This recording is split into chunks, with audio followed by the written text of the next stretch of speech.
Bom dia a todos. Gostaria que vocês pudessem abrir a Bíblia em Efésios capítulo 2, capítulo 1 ao versículo, capítulo 2, versículo 1 ao versículo 9.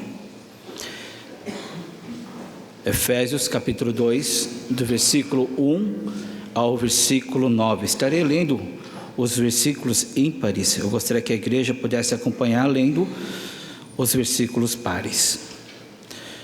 Vocês estavam mortos em suas transgressões e pecados.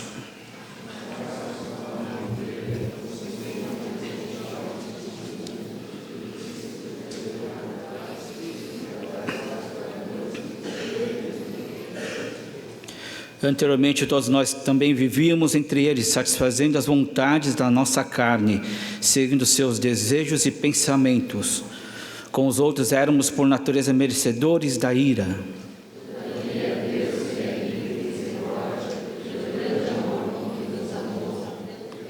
Deus nos viu juntamente com Cristo, quando ainda estávamos mortos em transgressões. Pela graça, vocês são salvos.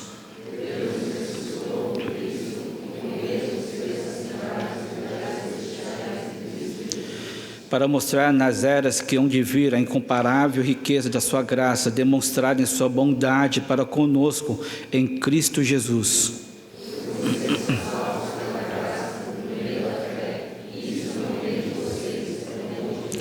Não por obras, para que ninguém se glorie. Amém.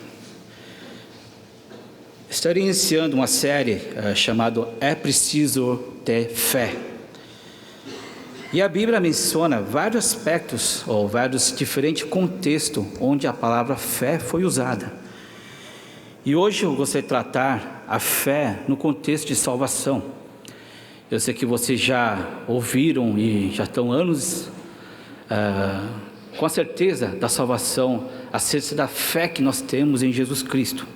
Mas também, a Bíblia também menciona diversas curas, e quando a cura era efetivada, quando Deus curava uma pessoa, Jesus dizia para aquela pessoa: a sua fé o curou, ou se não existe tamanha fé em todo Israel. E também nós podemos ver na Bíblia a fé também falada em contexto de obediência, e nós podemos perceber isso no Velho Testamento. A fé não é um atributo apenas de um cristão.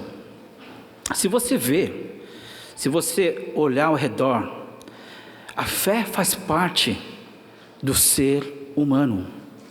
Talvez não a fé que nós temos em Deus, mas o ser humano, ele tem a capacidade de observar e também de criar hipóteses sobre algo que ele observou, e também ele é capaz de trazer um produto final, seguindo essa hipótese.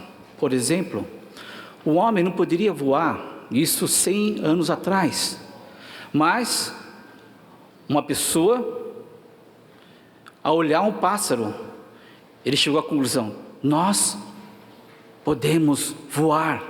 Se os pássaros voam, por que não o homem voar? E os homens, com inúmeras tentativas, eles tentaram vencer a aerodinâmica, e finalmente, com os irmãos conseguiram construir um avião. E podemos ver que a teoria, algo que era hipotético, acaba se tornando realidade. O homem tem essa capacidade de olhar o futuro e trazer esse futuro à realidade.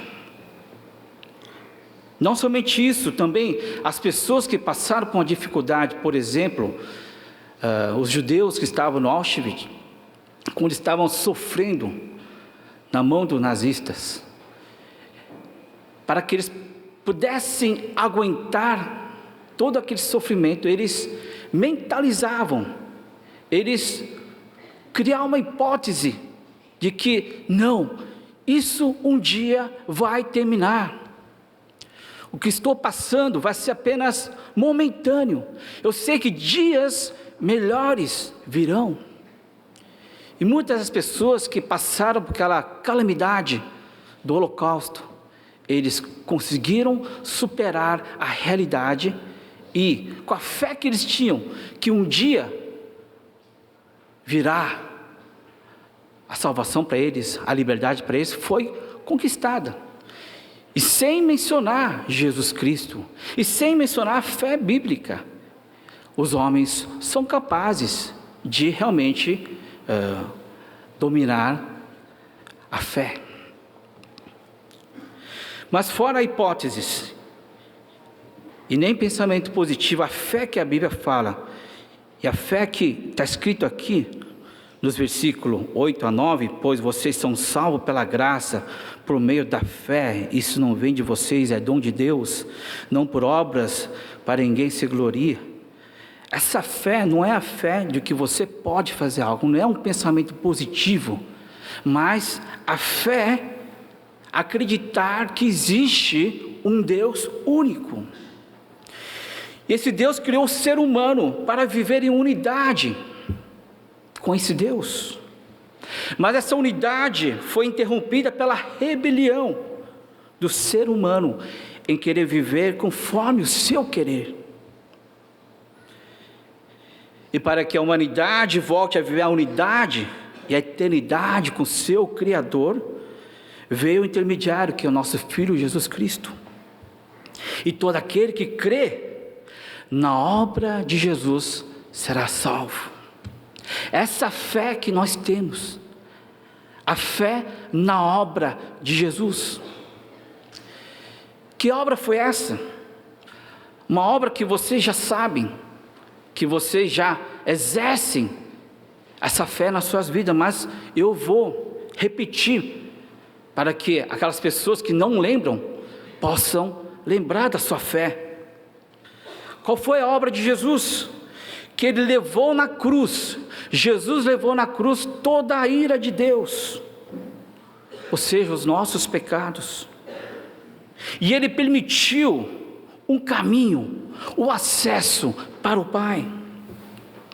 Ele venceu a morte, Ele ressurgiu dos mortos, e todo aquele que confessar Jesus publicamente, e esta obra que Ele fez por cada um de nós, se tornará novas criaturas.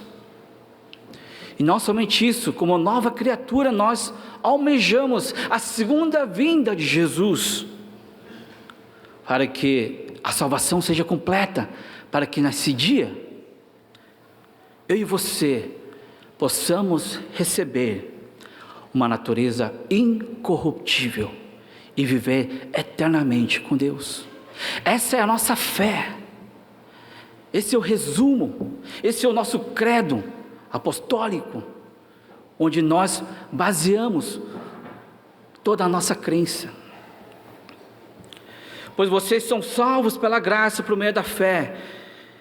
Isso não vem de vocês, é um dom de Deus, não por obras, para que ninguém se glorie. Será que o Sr. Sung pode passar o primeiro PowerPoint?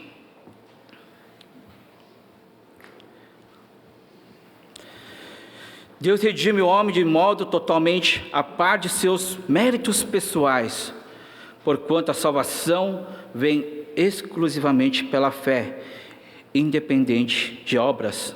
Fé não é a causa da salvação, mas instrumento da salvação. Não é você ter fé que de repente a sua fé é capaz de salvar você, mas você tem fé, logo já está totalmente pronto. E isso vem até nós, mediante a nossa confissão de fé. Para entender a graça de Deus, porque sem a graça de Deus é impossível chegar a Deus. E o que é a graça de Deus? Nada mais do que favor desmerecido. Você não merece, mas Deus permite, Ele dá para quem quer. Eu vou dar um exemplo para entender um pouco da graça de Deus. Lógico que o meu exemplo é muito inferior à imensa graça de Deus, mas isso pode de uma certa maneira, esclarecer o que significa graça e qual foi a salvação e que fé é essa que Deus nos permitiu. Uma vez eu fui para São Paulo, quer dizer, para o Santos, e eu estava dirigindo para fazer o desembaraço de um container. E eu, quando estava lá, um caminhão container acabou batendo o carro, que nem era meu, do meu irmão. E eu tinha que pedir os danos, né? Eu teria que processar essa empresa de caminhão para pedir, né? Os danos causados pelo acidente. Eu liguei constantemente e, inclusive, eles assumiram a culpa. Eles falaram que ia passar por uma parte legal e daí em diante a coisa empacou, né? Tentava falar com o advogado, e o advogado enrolava, disse que não estava, espera um pouquinho que a gente vai dar. Isso passou um mês nessa questão de falar com o advogado. Eu fiquei tão assim, chateado com a situação, e também porque o prejuízo não era pouco, o prejuízo era um pouco grande. Eu falei, Deus, né, primeiro você pergunta, por que essas coisas acontecem? E, puxa, justamente agora que eu tinha mal chegado ao Brasil, dos Estados Unidos, e eu não tinha quase nada, né? E por que essas coisas acontecem comigo? Eu comecei a murmurar, a questionar a situação com Deus. Eu falei, Senhor, será que você não pode fazer a sua justiça? O que eu peço apenas a justiça, nada mais. E de repente, meu coração veio um seguinte incômodo. Você está pedindo o meu favor para eles? Sim. Senhor, derrama a sua graça, o seu poder, para que essa situação possa ser resolvida de uma maneira correta. E Deus me constrangeu dessa maneira. Davi, quantas vezes você já recebeu a minha graça? Eu falei, Deus, tantas vezes. Na verdade, eu não sou nem digno de receber a sua graça, mas eu só tenho recebido e dependido da sua graça. E ele desafia no meu coração, dizendo o seguinte: por que é que você não derrama essa graça para essa situação? Isso foi mas Deus, isso não tem nada a ver, né? Estou levando prejuízo, né? E o prejuízo é do carro do meu irmão. Mas como é que eu posso derramar essa graça?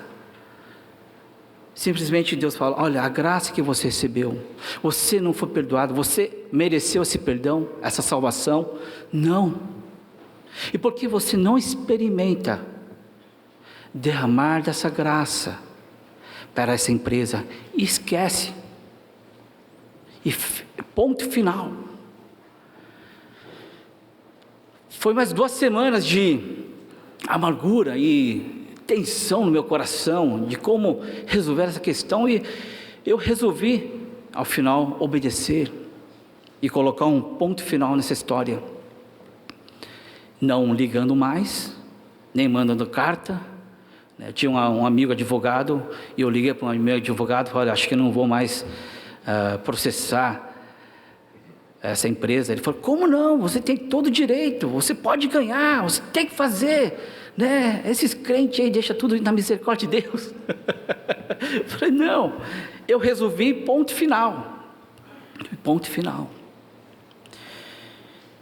Aí veio um paz no meu coração, apesar que eu tinha que quitar a dívida com meu irmão.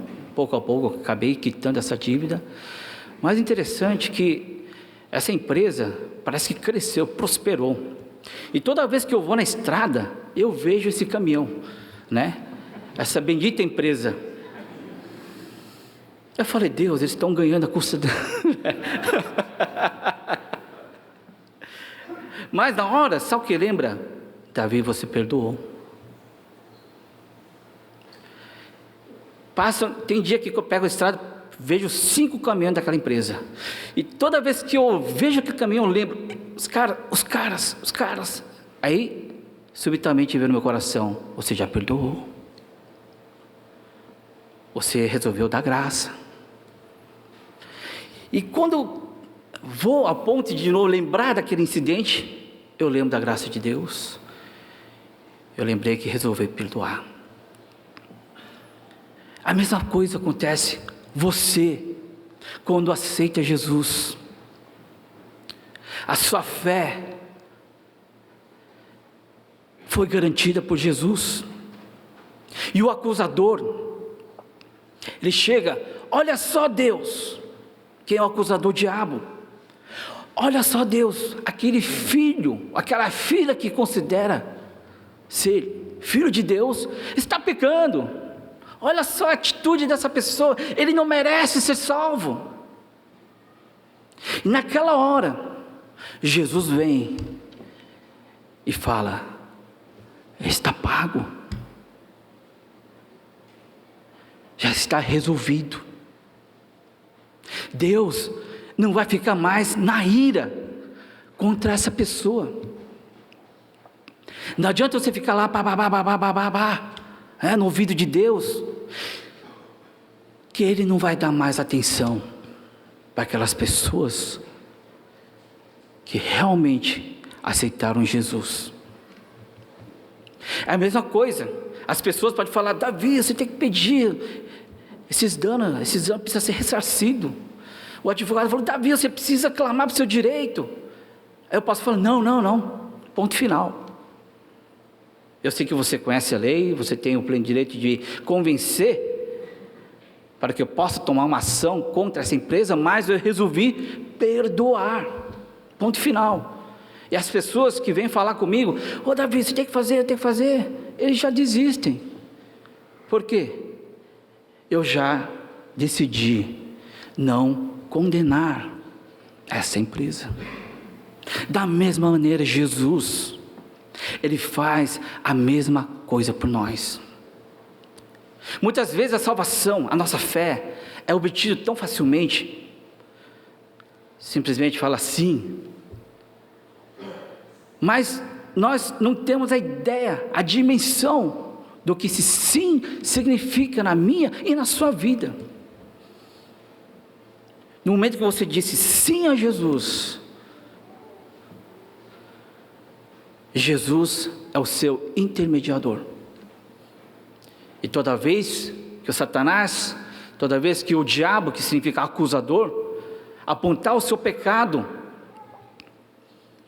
o que eu e você devemos fazer, nada mais do que lembrar da obra de Jesus. Se essa obra de Jesus não está bem clara na sua cabeça, no teu coração, facilmente nós damos ouvido ao que as pessoas falam, o que o inimigo fala,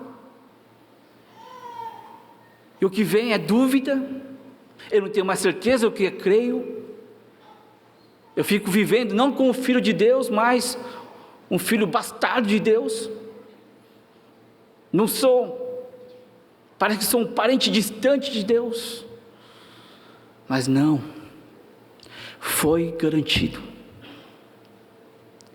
e ninguém tem condições de tocar você, porque Jesus garantiu. Afinal de contas, você foi salvo do quê e de quem? Versículos 1 ao versículo 3 fala: nós fomos salvos da nossa natureza pecaminosa, nós fomos salvos da desobediência e principalmente da ira de Deus. Versículo 1 diz: vocês estavam mortos em suas transgressões e pecados. Ou seja, para você e eu, não tínhamos a outra escolha a não ser pecar. E o que é pecado? Pecado é você errar o alvo. É como se na Olimpíada você vê o arco e flecha, né? As pessoas acertam bem no meio, essa nossa flecha não vai para o alvo, vai totalmente, uma direção totalmente contrária ao alvo. Ou seja, nós fatalmente não somos capazes de fazer a vontade de Deus. Isso é pecado.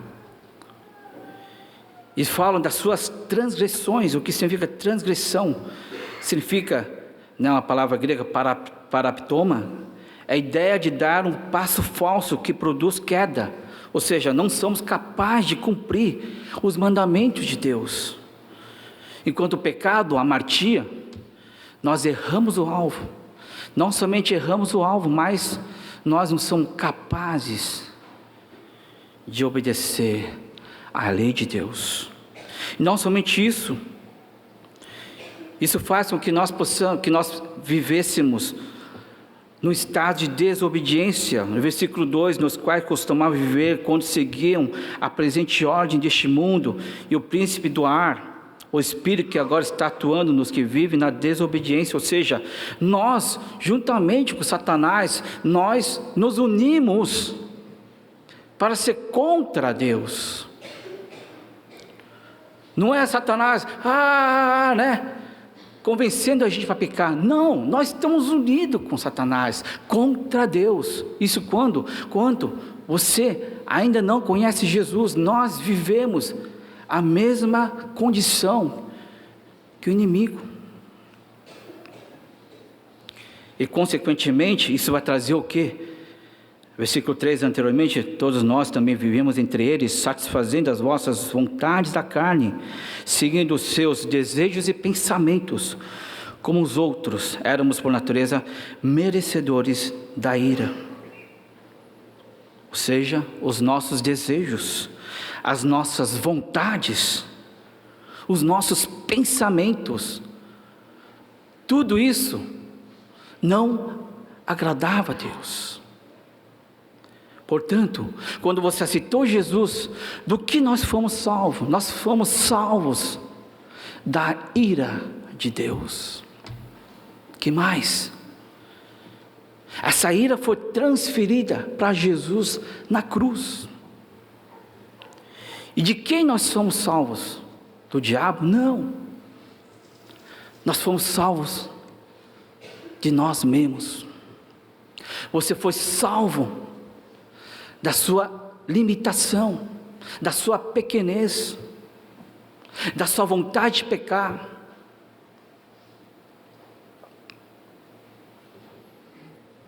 Você já está cansado de errar, de fazer má escolhas? Seus desejos alimentam talvez o mundo da pornografia, da prostituição? Você está cansado de ferir-se a si mesmo e ferir-se aos outros?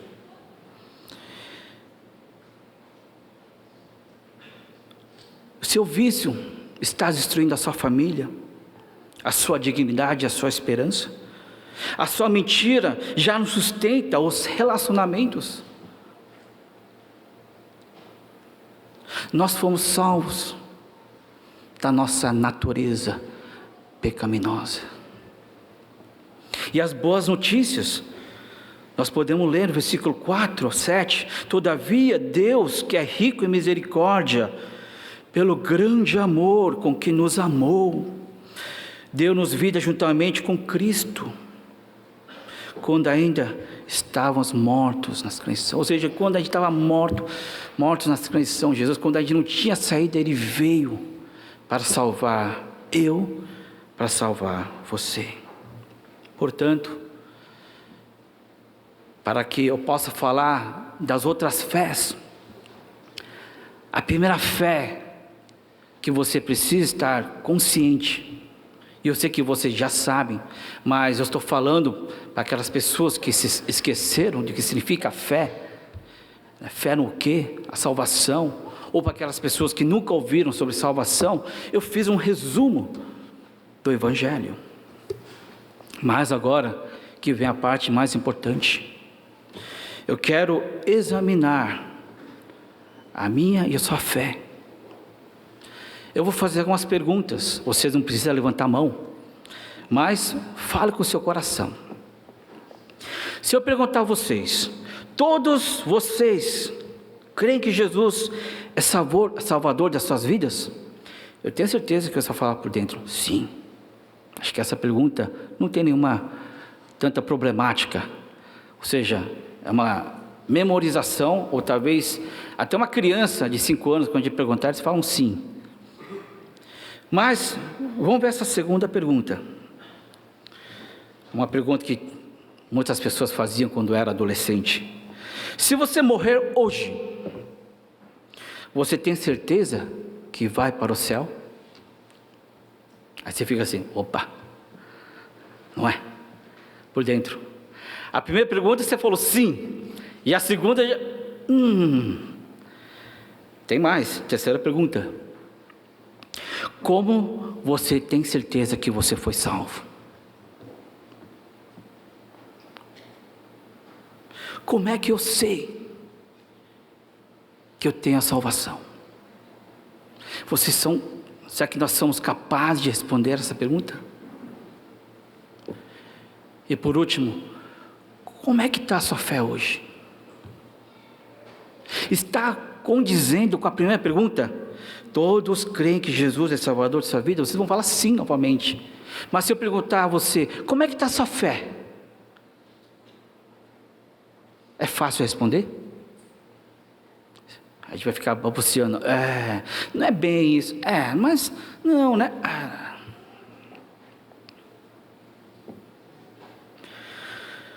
Gostaria de lembrar o momento que você aceitou Jesus no seu coração.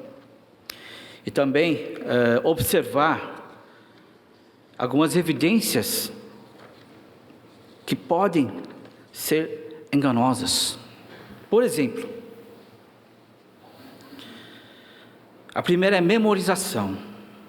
Não é porque uma pessoa pergunta a você aceita Jesus? E você fala sim, ponto final, eu sou salvo. E o que o pastor está falando?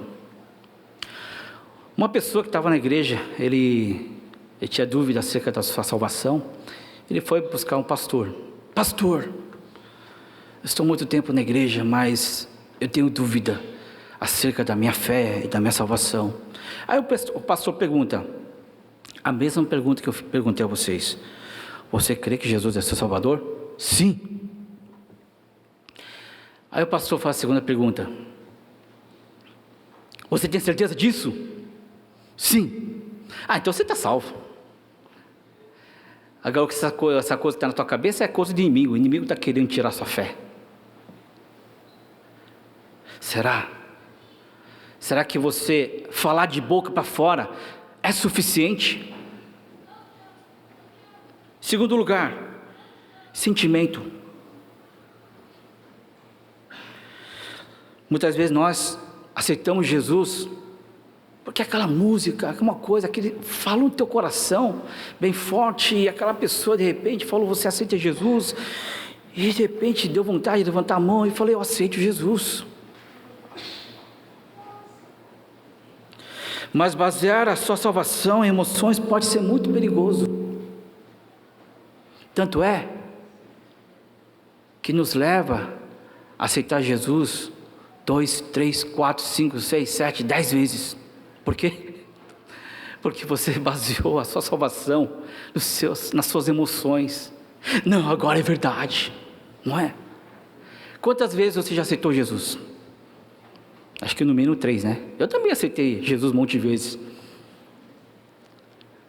Quando eu não sabia, quando eu baseava emoções, e eu esperava o último dia do acampamento, e aquele louvorzão, aquela oração, né? Aí eu falo: Senhor, eu entrego minha vida. Aí você chega em São Paulo, as pessoas perguntam como foi o acampamento. Dessa vez eu aceitei Jesus de verdade. Passa 2 semanas e volta à normalidade. Por quê? Porque foi baseado nas emoções, no sentimento. E a fé não tem nada a ver com isso.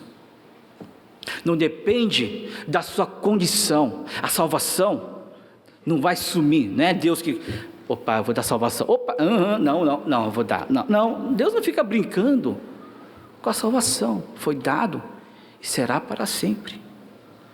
Muitas vezes, talvez, você aceitou Jesus por medo, não é verdade? Você vai para o inferno, você vai queimar. Aí fiquei pensando, poxa, eu vou ser espírito, eu não vou queimar, né? Espírito não sente, né? Mas depois eu vi que nada, a gente vai ressuscitar, a gente vai ter corpo. Aí falou, não, agora eu vou aceitar Jesus, porque eu não quero ficar queimando ali, né? Vai ter os vermes, né? E a gente acaba aceitando a Jesus por um fator chamado medo, por terrorismo. Tem pessoas que fazem terrorismo para aceitar Jesus, ou senão pelas circunstâncias. A onda, você aceita Jesus porque seu amigo aceitou, não é? Imagina, você está 10 pessoas, né? Você tem 10 amigos, 8 levantaram aceitando Jesus. Você acha que outros 2 vão fazer o quê? Vai levantar também, vai na onda, né? Isso pode até acontecer no nosso batismo e confissão de fé. Porque meu amigo está fazendo, eu vou fazer. Pode ser evidências erradas, onde você não deve basear sua fé, a sua salvação. Seu Duque, você pode ligar o PowerPoint 3?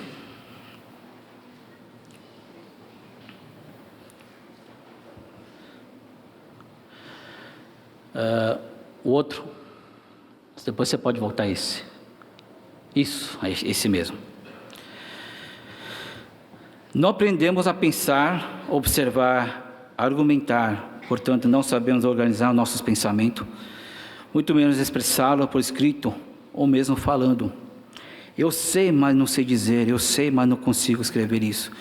Essa foi uma pessoa que escreveu na revista Veja, criticando o ensino público brasileiro, né? Que as pessoas passam de ano, ou seja, progressão automática, não tem um exame. Ou seja, se você frequentou as aulas, então eu estou na 5ª série, ano que vem você já vai à 6ª, ou seja, no final do ensino médio, você não sabe nada. Não sabe nem escrever, não sabe nem dizer, não consegue nem expressar o que está no seu coração. E nós vivemos uma coisa semelhante. Quando eu pergunto a vocês, ou a nós, as pessoas que estão na igreja, quem é Jesus? Sim, Jesus é meu Salvador. Mas quando a gente pede para explicar a sua fé, onde está baseada a sua fé, a gente faz a mesma coisa. Eu sei, mas não sei dizer. Eu sei, mas não consigo escrever. Não é verdade? Uma vez eu levei um grupo de jovens para uma palestra. Era uma pessoa católica. Ele era um teólogo católico. E ele escreveu um livro chamado o seguinte: Se Deus existe, por que a pobreza? É um título legal, né? Aí levei os jovens para lá, ouvir. E o teólogo, ele é esperto. E ele queria saber qual é a reação dos jovens. A primeira pergunta, a primeira afirmação que ele falou é o seguinte: nosso Deus não é onipotente. Aí, os jovens que foram ouvir, ficaram escandalizados. Como pode? Nosso Deus não é onipotente. Mas depois ele argumentou que Deus não usa da onipotência para demonstrar o seu amor, mas Ele prefere demonstrar o seu amor em vez do poder dEle. Daí ele explicou. Aí no final da palestra, eu juntei os jovens. E aí, você gostou da palestra? Eu falei: pastor, tem uma coisa errada, mas eu não sei o que é. Não, o quê? Não sei. Aí eu perguntei para você, uma pessoa: tem uma coisa errada, mas o quê? Eu não sei. Tem uma coisa esquisita, pastor, mas não sei, mas algo está errado.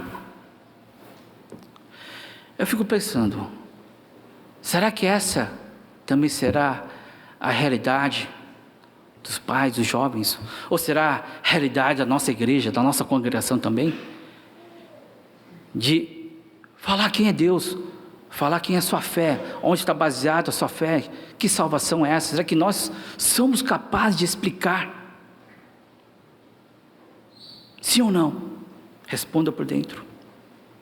E hoje, né, eu gostaria de mostrar dois duas evidências, ou seja, duas maneiras para ver se a sua fé está baseada no lugar certo ou no lugar errado. Seu Duque, você pode colocar aquele versículo: examine-se para que vocês estão na fé? Isso. Examine-se, vamos ler todo mundo junto? Examine-se para ver se vocês estão na fé. Provem-se a si mesmos. Não percebem que Cristo Jesus está em vocês, a não ser que tenham sido reprovados? Nós precisamos constantemente examinar a nossa fé. Quando eu falei, quando é que você aceitou Jesus? Pastor, é coisa do passado, nem lembro mais. Calma aí. A salvação, você aceitar as coisas de Jesus, não é uma vez. Sim, você aceita Jesus uma vez, mas o depender de Cristo, a mesma forma, aquela mesma atitude que você falou sim da primeira vez, essa atitude precisa estar continuamente até os dias de hoje. Nós nos arrependemos? Sim. O que é arrependimento? Você está no caminho e você se torna e se vai andar por um caminho totalmente diferente. Você estava no B, agora você vai para o A. Mas isso não é somente apenas quando você aceitou Jesus, mas isso precisa acontecer para todas as áreas da nossa vida. Para todas as áreas da minha e da sua vida, precisa haver arrependimento. Por quê? Porque nós ainda temos vestígios da natureza pecaminosa. Você foi salvo, na questão de garantir a salvação, tudo bem, pode estar ok. Mas como é que está a salvação do seu casamento? Como é que está a salvação da sua mente em relação aos vícios?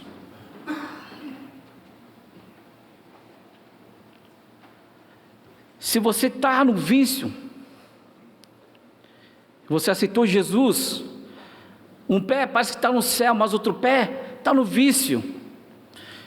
Jesus está falando, através da palavra, tira esse pé também, desse vício. Nós precisamos entregar todas as áreas para Jesus. Muitas vezes nós viemos aqui confessar apenas os frutos do pecado, e nós não queremos resolver a raiz.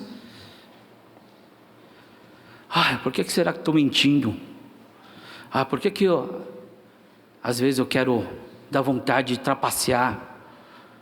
A gente precisa ver, entregar esse reino, essa vontade para Deus.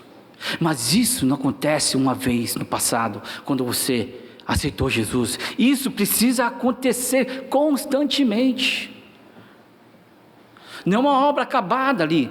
Nós estamos no processo de santificação. Nós precisamos nos santificar na fé que você e eu fomos chamados. O primeiro teste para saber se a sua fé está baseada na vontade de Deus é a sensibilidade ao pecado. O seu Duque pode colocar o PowerPoint 4? Está escrito: esta mensagem que dele ouvimos e transmitimos a vocês: Deus é a luz, nele não há trevas alguma. Se afirmarmos que temos comunhão com ele, mas andamos nas trevas, mentimos e não praticamos a verdade. Se porém andamos na luz, como ele está na luz, temos comunhão uns com os outros, e o sangue de Jesus, seu Filho, nos purifica de todo pecado. Deus é luz, e não há treva. E se você diz que é filho de Deus, então não pode haver trevas em nossas vidas. Ou seja, se andamos nas trevas, nós estamos mentindo. Nós somos hipócritas.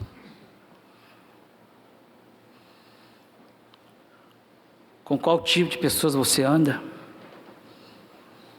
Você segue o conselho dos ímpios? Você imita a conduta dos pecadores? Será que eu e você nos assentamos na roda dos zombadores? Nós preferimos as trevas do que a luz de Deus? Tanto é que nós só viemos uma vez por semana aqui. Não é? Quantas vezes você deseja estar na luz de Deus no seu dia a dia? O que eu e você fazemos quando está sozinho, em secreto? Porque a luz de Deus precisa iluminar até esses momentos, pensamentos secretos.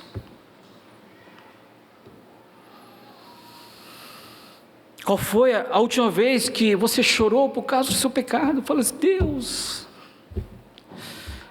eu não sei, me ajuda. Qual foi a última vez que você se quebrantou? Você jejuou por causa do seu pecado? Pai,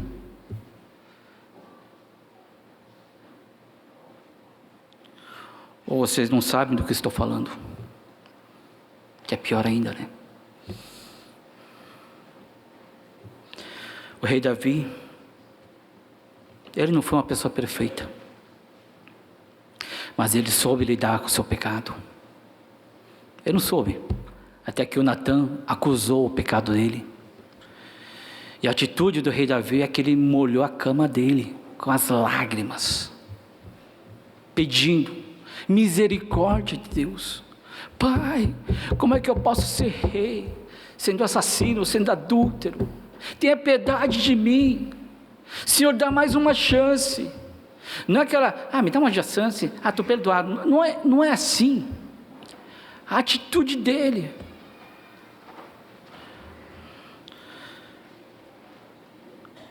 foi de realmente morrer. Deus, se você não me fizer como neve, se o Senhor não recuperar a alegria da salvação, eu não posso mais viver. Qual foi a última vez que nós fizemos isso perante a nosso Deus? Se derramar. Salmos 32:3 diz o seguinte: enquanto eu escondia os meus pecados, o meu corpo definhava de tanto gemer. Você está gemendo? Então porque tem pecado. E o pecado tem solução. E você sabe o que você tem que fazer com esse pecado. Levar para a cruz. Pedir a misericórdia dele. Você sabe. O problema é que você não quer abrir mão desse pecado. Não é? É difícil. E a segunda análise, o segundo exame, é para ver se realmente nós estamos andando na palavra de Deus. O seu Duque pode mostrar o último PowerPoint? Sabemos que o conhecemos se obedecemos a seus mandamentos. Aquele que diz, eu conheço, mas não obedece aos seus mandamentos, é mentiroso, e a verdade não está nele. Mas se alguém obedece a sua palavra, nele verdadeiramente o amor de Deus está aperfeiçoado. Dessa forma sabemos que estamos nele. Aquele que afirma que permanece nele, deve andar como ele andou. Aquele que diz o quê? Eu conheço, eu aceitei Jesus. Qual deve ser a ação dessa pessoa? A sua fé tem que basear nada mais do que na palavra de Deus. Senão a sua salvação pode parecer mentirosa. É por isso que a gente fica duvidando da nossa fé. duvidando da nossa salvação, porque não tem substância. Onde está sustentado a sua fé? Precisa estar sustentado na palavra de Deus e nada mais. Não basear na minha emoção, não falar do que alguém disse, não no meu intelecto, na minha razão. A nossa fé precisa estar baseada na palavra de Deus. Agora eu pergunto, onde está a nossa Bíblia? Onde está a palavra de Deus? Eu falo, será que a palavra de Deus está fora ou está dentro? Porque a palavra fora não tem proveito nenhum, mas essa palavra também na cabeça também não tem proveito nenhum, mas essa palavra quando está no coração, aí sim a minha fé, a nossa fé é ativada. Nossa fé é ativada ao ponto de realmente dependermos de Deus, ao ponto de a gente, Deus, me ajuda sobre essa situação. Da mesma forma que Deus me deu sabedoria para resolver aquela questão do carro, é dessa maneira que Deus quer fazer presente na minha, na sua vida. E quando você experimenta, uma vez pelo menos, ou 2 vezes, você não quer mais largar essa palavra de Deus, porque é muito bom, é muito prazerosa. A vontade de Deus é boa, perfeita e agradável. Por isso, eu encorajo, mais uma vez, são palavras repetidas, eu sei que vocês já ouviram muitas vezes, mas eu quero reafirmar novamente. Examine a sua fé, onde está a sua sensibilidade ao pecado. Em segundo lugar, você está andando na palavra de Deus? Gostaria que vocês pudessem fechar os seus olhos neste momento. Eu vou dar um tempo para que você possa refletir acerca da fé.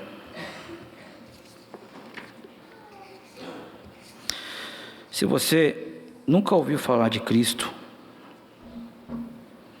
e você realmente quer aceitar Jesus Cristo como Senhor e Salvador, peça a Deus, porque a palavra de Deus diz o seguinte: é um dom, é um presente. Eu e você somos salvos pela graça e por meio de fé, e até fé vem de Deus. Se você nunca teve essa oportunidade, também não quero que você apenas repita comigo, e nem seja um momento que use seu sentimento, e também não vou fazer terrorismo para você aceitar Jesus, mas eu quero que você peça sinceramente para Deus, para que Ele possa derramar esse dom na sua vida. Mas para aquelas pessoas que já conhecem Jesus, mas sempre está duvidando da sua fé, não deixe a sua fé no passado. A sua salvação, não se glorie daquela salvação 5, 10, 20 anos atrás. O importante é como é que você está agora com Deus.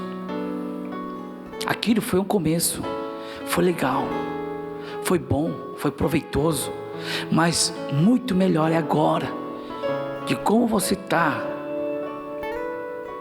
se relacionando com o nosso Pai.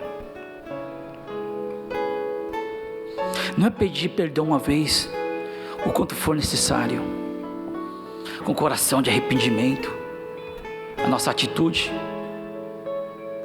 Puxa, nós fazemos jejum para pedir coisas, por que não pedir para perdoar nossos pecados, para nos livrar dos nossos vícios? Por que não se arrepender? Hoje eu estou de mau humor, por quê? Porque o meu pecado está me acusando e eu quero confessar.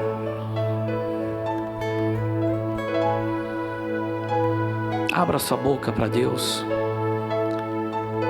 Senhor, faça-nos sensíveis ao pecado. Porque quanto mais sensível ao pecado, mais longe de Deus nós estaremos. Quanto mais sensível ao pecado, mais perto de Deus.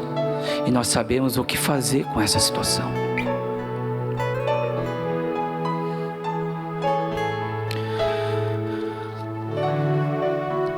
Faça a sua oração com Deus.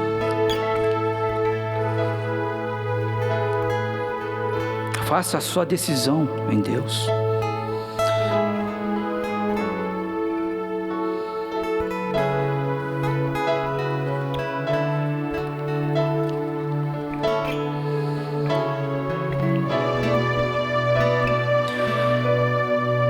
Oh Pai,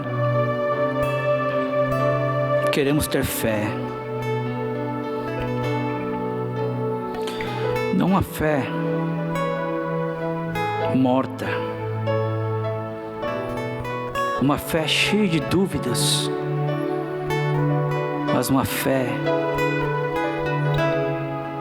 que seja sensível ao pecado e principalmente uma fé que deseja andar conforme a sua vontade e não segundo a nossa natureza. Ó Pai, firma, se presente através da Tua Palavra em nossas vidas. Que nós não limitemos em buscar Deus uma vez por semana, mas sim, que o meu prazer, nosso maior desejo é buscar a Sua vontade a cada momento da minha vida, Pai. Nos capacita, porque sabemos que nós temos o Espírito de Seu Filho, o Espírito capaz de obedecer à Sua vontade. Ó Pai, ajuda-nos a acreditar que é possível obedecer à Sua vontade. Em nome de Jesus Cristo oramos.